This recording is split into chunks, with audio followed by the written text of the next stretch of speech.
It's another edition of Time About the Movies, and today we're taking a look at 5 movies released on the weekend of September 23rd, 2005. This week we have Jodie Foster in the second of 2 airplane movies released within the span of a month. Needless to say, Red Eye's the better one, but this one was the more financially successful one of the 2. But we also have, I can't remember now, a period piece that takes place in the 70s, a criminally underrated period piece that takes place in the 70s, a coming-of-age story with Bow Wow in it. We also have David Cronenberg, one of his best movies in general, with Viggo Mortensen, Maria Bello, and Ed Harris. We'll take a look at that one. We'll also take a look at Jenny McCarthy in a new comedy. I wouldn't be in 2005. I don't think I would be saying that as a significant success in any way, shape, or form, and it really isn't. But we also have Johnny Knoxville in kind of an underrated little film that maybe it's a little bit better than I had it put on to be, but we'll get to that one a little bit later on in the show. But of course, we got to talk about the biggest new release of the weekend, which is, of course, Jodie Foster in the psychological thriller Flightplan.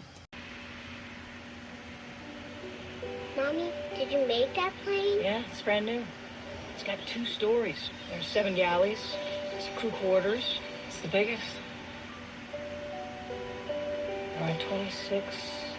Yeah, here we go. When you wake up, I'll be in New York. Daddy too? Yeah. Daddy too.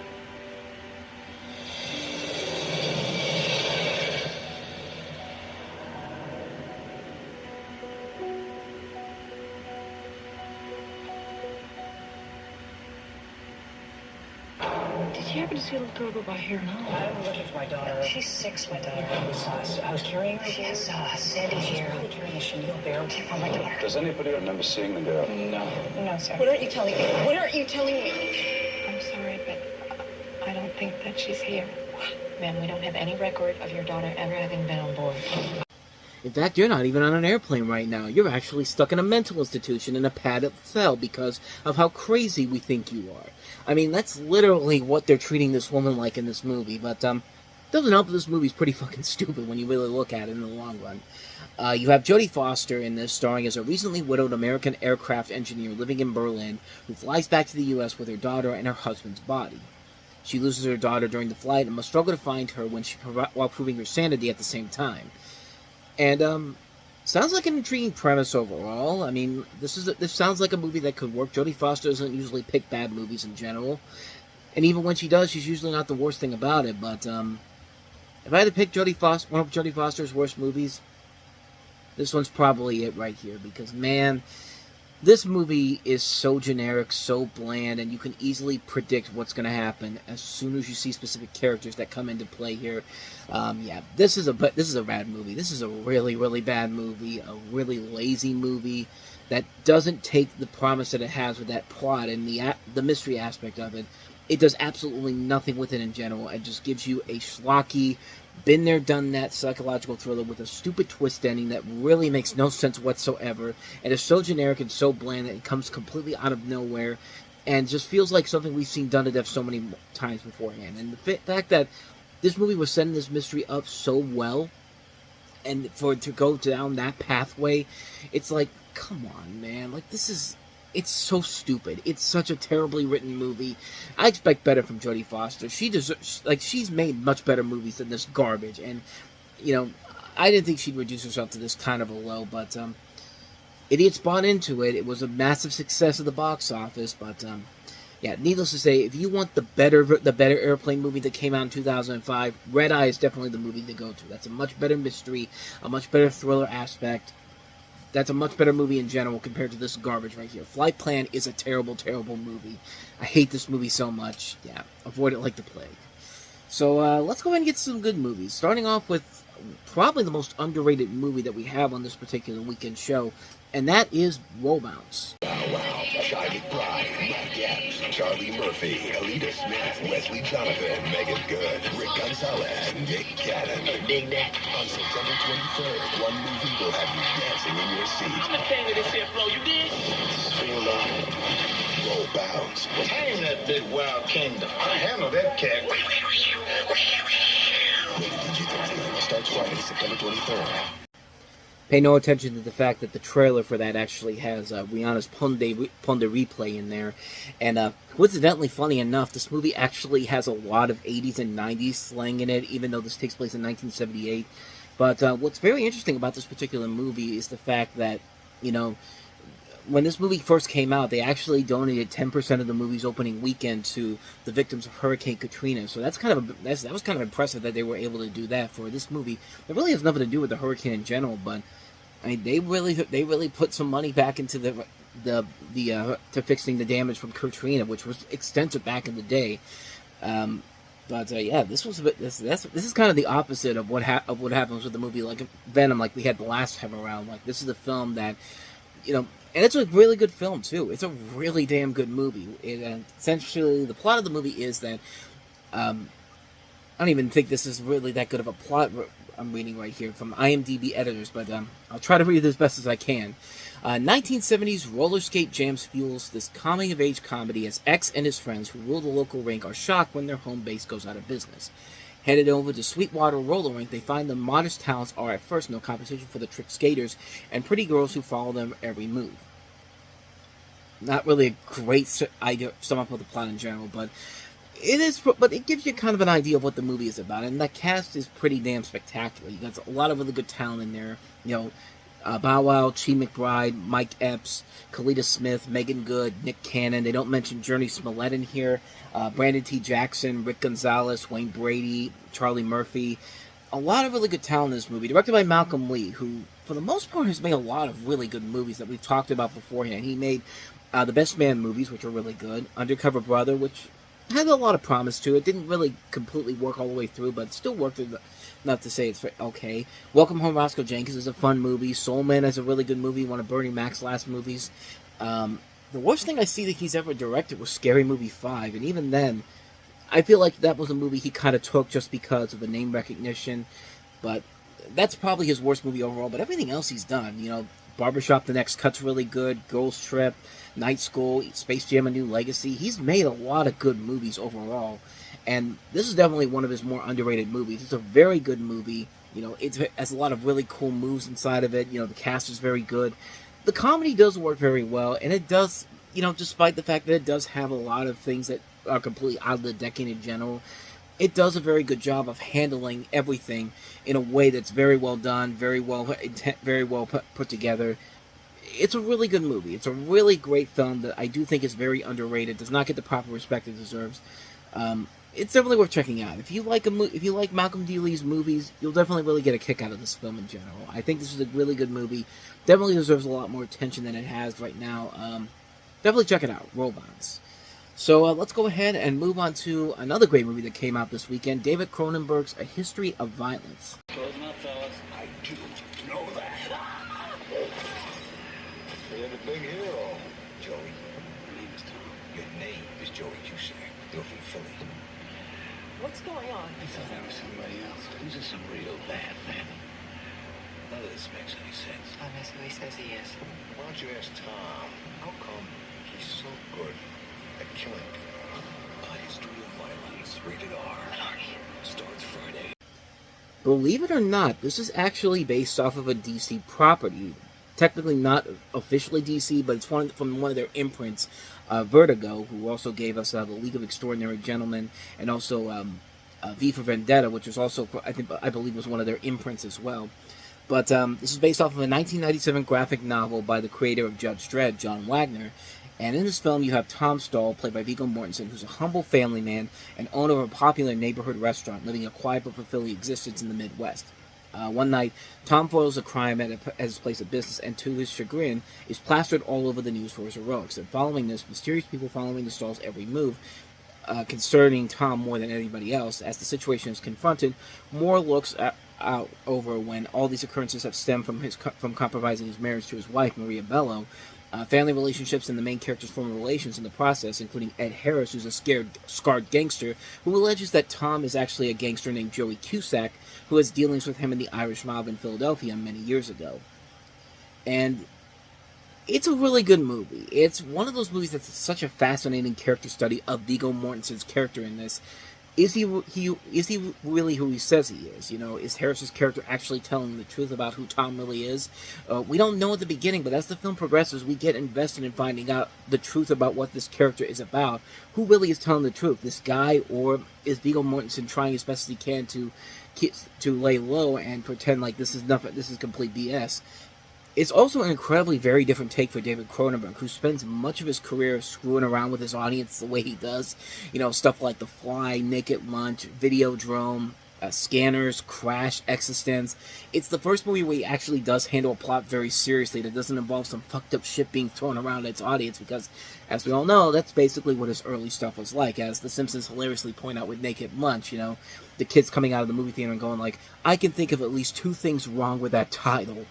And here, Cronenberg handles it very seriously, and it proves that he can handle a straightforward thriller, although it wasn't fully shown until Cronenberg did Eastern Promises a couple years later, what he could do with a more straightforward, serious storyline. I think that movie works a whole lot better in general, but this movie works because the casting is so good. Mortensen gives the proper performance to fit the character he's playing.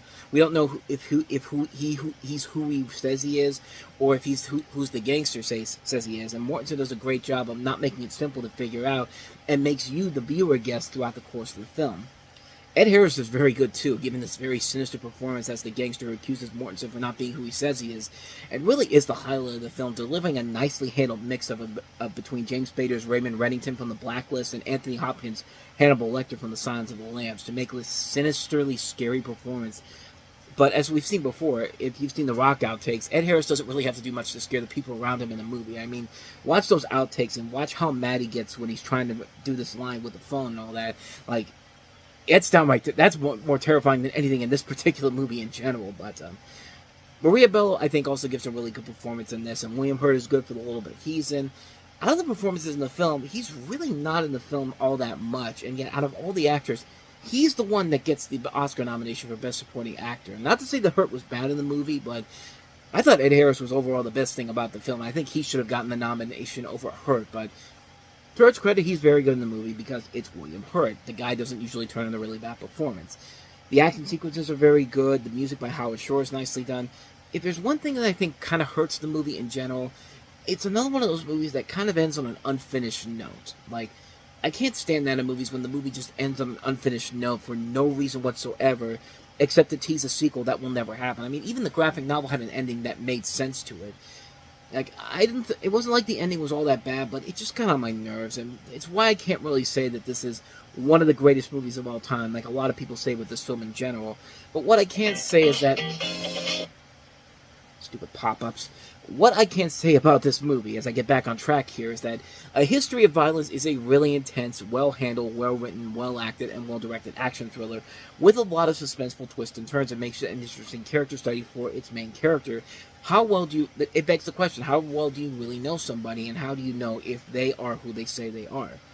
It works because it does keep you on the edge of your seat, because you want to know what happens next to these people, and shows what David Cronenberg can do with a more serious storyline in general.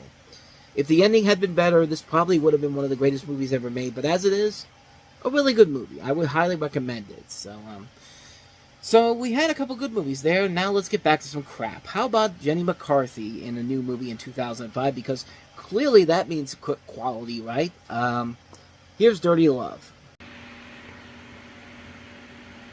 Love is so great. I feel bad for the people who can't find it. I mean, when I met Richard, it felt like he was the one. My only one.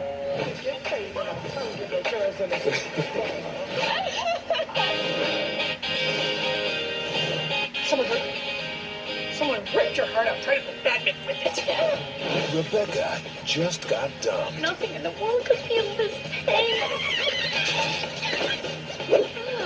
I don't see what you saw in the guy. Now, You still with us? there's only one thing left to do. What? Rebound. Who's this? Oh, I don't know. It's just, some bimbo hitting on me. I'd like you to meet our dates for tonight. But to find true love, Okay. Are you ready? Okay. one has to dig deep, Shh. I'm psychically calling our waiter. very deep, Well, it only gets worse. You gotta be kidding me. I would not want to be you. A healthy dose of Fairley Brothers and Playboy Playmate to boot. But the girl is a comedy genius. It can't be that hard to find one normal guy in this town. Rebecca, I love you. Just to use for one night. Yeah. Do you want to go have sex? Do you believe in destiny? I used to. Jenny McCarthy, Eddie K. Thomas, Carmen Electra, and Kathy Griffin. It's a girl meets boy, girl gets dumped, girl loses dignity, girl finds love story. Dirty Love, a film by John Asher. Kind of cute for a white boy. You know you're white. Don't you ever call me that. This is the woman that wants you to not vaccinate your kids, ladies and gentlemen. So yeah, in this movie you have Jenny McCarthy as a struggling photographer who finds her model boyfriend in bed with another woman. Her life falls apart as she alternates between desire for revenge upon him, sexual promiscuity, and abandonment of all hope and love. And her best friends, played by Carmen Electra and Cam Heskin, try to set her up on dates. These include one of a freakish magician, another with a man who gives her ecstasy, and a fetish for fish. And she attempts to make her ex-boyfriend jealous by taking the director to a runway show, but he ends up vomiting on her breast in front of everyone. Ultimately, Rebecca realizes she should focus her energy on being with someone who truly loves her, and that turns out to be Eddie K. Thomas from American Pie. Her nerdy, effeminate but caring best male friend who has been supportive of her through the entire ordeal. Man, this is bad. This is really, really bad. How bad is it? It was the movie. It was, the Razzie Awards get a lot of criticism, but got it right on this one. This was their pick for the worst picture of the year, and really, I cannot blame them for that. I mean, in a year that you could have also had Deuce Bigelow, European Gigolo, which I think everybody knew was going to be bad, but this is just a terrible movie, man. This is just a lazy film, an unfunny mess of a film that has no likability to it whatsoever. This is a movie that should not be released in 2005 and expected to make a budget, is a profit back in any way, shape, or form. Like, even if you released this back when Jenny McCarthy was in her popularity in the 90s, this thing still would have crashed and burned badly at the box office. There's just, and in life in general, because this is a film that's so pathetic, so lazy, and just so desperately trying to titillate the audience with that quote there, It's like the Fairley Brothers and a Playboy Playmate got together, and it's from somebody named E Film Critic. How do we know that that's even a real source, a real name in general? It probably is, but nothing about this movie says that this movie is worthy of being a funny movie, one you have to see, or B, something that anybody should have to go and see. And it doesn't help. Also help that these two, Jenny McCarthy and the director, were married when they were making the film, and then they divorced off the movie, and they divorced while the month this movie was released. So yeah, that had to be really, really awkward to have their relationship coming to an end as this movie was coming out. This is bad. This is a bad movie. This is a terrible, terrible movie. What more can I say, man? Avoid this one like the plague. Just a horrible movie. A waste of good talent that's in there. Eddie K. Thomas can be very funny. I've seen him in much better things than this. And, hell, even Carmen Electra I've seen in much better movies than this. I don't even know what her character is all about in this movie. She's like a reverse Uncle Ruckus where she thinks she's black, but she's actually white. It'd be good if it was actually funny or actually led to something, but it just doesn't. It really does not. So, yeah. I think you can pretty much know what I'm going to say next. Avoid this one like the plague. So with that said, let's go ahead and move on to the last movie we have here, and that is Johnny Knoxville as Daltry Calhoun. Hello, folks. I'm Daltry Calhoun, president and founder of Calhoun Industries Seed and Sod. Daltry Calhoun is always one dream away from success. I am building a course good enough to steal the Masters from Augusta. Until the day he discovered Say hello to Mr. Calhoun. Daltry's your daddy, baby. The daughter he never knew. She is gifted, and it's going to be up to you to make sure that her potential is realized. Must be very talented. What are you running from, Daltry? It's a woman. We need to crash your place for a while. And a girl. Is this a sex shop? I know all about it. HIV, condoms, and... Besides, I haven't got my period yet. I can't. I cannot. I need a father, remember? I'm not done being raised yet. All this time I went from 0 to my dreams come true. And to bet on myself, and now I'm going back to 0 again. Don't get all sentimental on me now. You need to be strong for her. Dukes of Hazzard's Johnny Knoxville is... I want everyone to know that June is my daughter. Daltry Calhoun.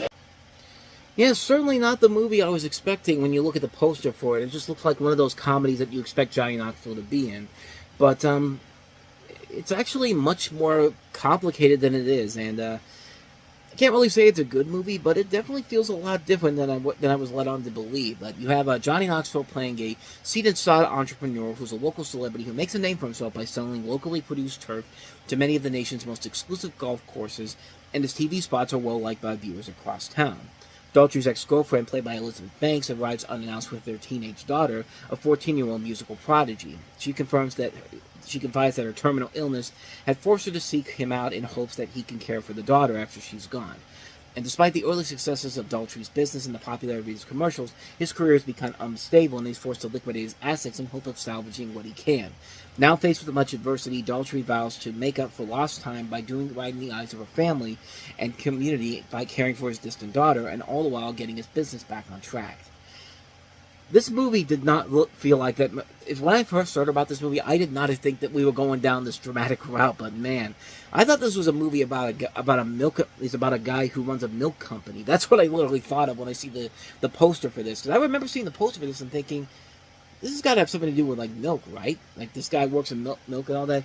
I had no idea that this movie was going to go down this pathway. And I mean, I would give it credit for being something different for Johnny Knoxville to do, but unfortunately, the movie can't figure out what kind of a tone it wants to set. They set it up as this dark comedy, but with all these, it has more dramatic elements to it, and it's just like, what is this movie supposed to end up becoming in the end? Like, what am I supposed to take out of this film in general? Because after I watched the film, I was just coming out of it like, I still don't know what the hell this movie was supposed to do. Like, what was the whole point of this whole film in general? Like, what was I supposed to take from it? Because you got Johnny Knoxville in here, who's very funny, and I kind of want to see him do more serious stuff here in general. And I think that's what he was trying to do here. Elizabeth Banks can be very funny too. You know, David Koechner, he can be very funny. Juliette Lewis can be very good in many films, but unfortunately, the film just really doesn't feel like it has a good idea of what kind of a film it wants to be. What's the overall direction you want to take this film in general? And for that, I think the movie suffers big time. It takes what could be a very interesting film, and a very interesting film in terms of which ways you want to go with it, but it just can't bring itself to a point where I could say that it's something that could actually be something I'd recommend in general. I mean, it's not a bad movie, but it's definitely a very confusing film because it doesn't know what kind of a tone it wants to take. It feels like it wants to be played for more serious stuff rather than laughs, but the marketing for it doesn't do a good job of making it seem that way. Like the poster I'm looking at right here literally looks like something that you would see as like a comedy for like a movie produced by Judd Apatow. I'll show you what I mean. Let me give you a good glimpse of this. Yeah, that looks like the type of poster you would see for a raunchy comedy, you know, proudly spreading his seeds across America, and, yeah, it's not that at all. It's definitely not a movie that you would expect from something like the Farrelly Brothers or Judd Apatow. No, it's a much more serious movie than that, and I think that really does hurt the movie in the long run. I think it really doesn't give the movie its chances to really give an idea of what they want to do, what they wanted to accomplish with it. Like, what am I supposed to take away from the film in general? Even after seeing the movie, I have no idea what I was supposed to take away from this movie in general, except the fact that, I mean, you got some ambitions to him, but unfortunately, you don't have a set idea of what I was supposed to take away from the film in general. So, yeah, I can't really say it's a good movie either, but I'll give it this. It was trying to do something different. I mean, it was at least trying to do something that was kind of outside of Johnny Knoxville's norm in general, but you know, it just doesn't have an identity to it, pretty much. It doesn't know what it wants to be, and for that, it kind of suffers from it. It says a lot when Johnny Knoxville's acting mentally challenged has more heart into it in 2005 than a movie like this in general. We'll get to The Ringer at the end of the year, because that's one of those big surprises that just comes out of nowhere. But as far as this movie goes, yeah, it's not a great movie, unfortunately. So, a hard skip on Daltry Calhoun, unfortunately. So, all with that said, we wrap up another edition of Time About the Movies, and we'll wrap September up on the next episode with a couple of notable movies, including Firefly trying to pull off the same thing that Star Trek did over 25 years ago at that point with Serenity. Good movie, but did it start the next big film franchise? Not really, but we'll talk about this movie because it is a good movie. Not a good movie is the film that everyone was hyping up as the next big thing. Paul Walker and Jessica Alba, in Into the Blue. Shia LaBeouf showing what he can do as an actor after his work on Even Stevens with The Greatest Game Ever Played by Disney. Philip Seymour Hoffman is Academy Award-winning role as Truman Capote in Capote. Julianne Moore in another movie. The prize winner of Defiance, Ohio. Miramax Mask. I can think of the studio, Miramax, but no, Mirror Mask, like Jim Carrey as the mask, but this is Mirror Mask. And Little Manhattan. So how many is that? 1, 2, 3, 4, 5, 6, 7 movies to look at to end the month. So we'll take a look at all those movies all on the next episode. But until then, thank you so much for watching, and if you want to see more videos like this, please hit the playlist on the next page, check out the previous episode, and also don't forget to hit the like, subscribe, notification button if you want to get updates on when we post videos. We post every day, and you can check out all that stuff down there to see what else is on our channel. But with all that said, I'm off. I'll see you guys next time. Thanks for watching, and until the next time I see you, take care.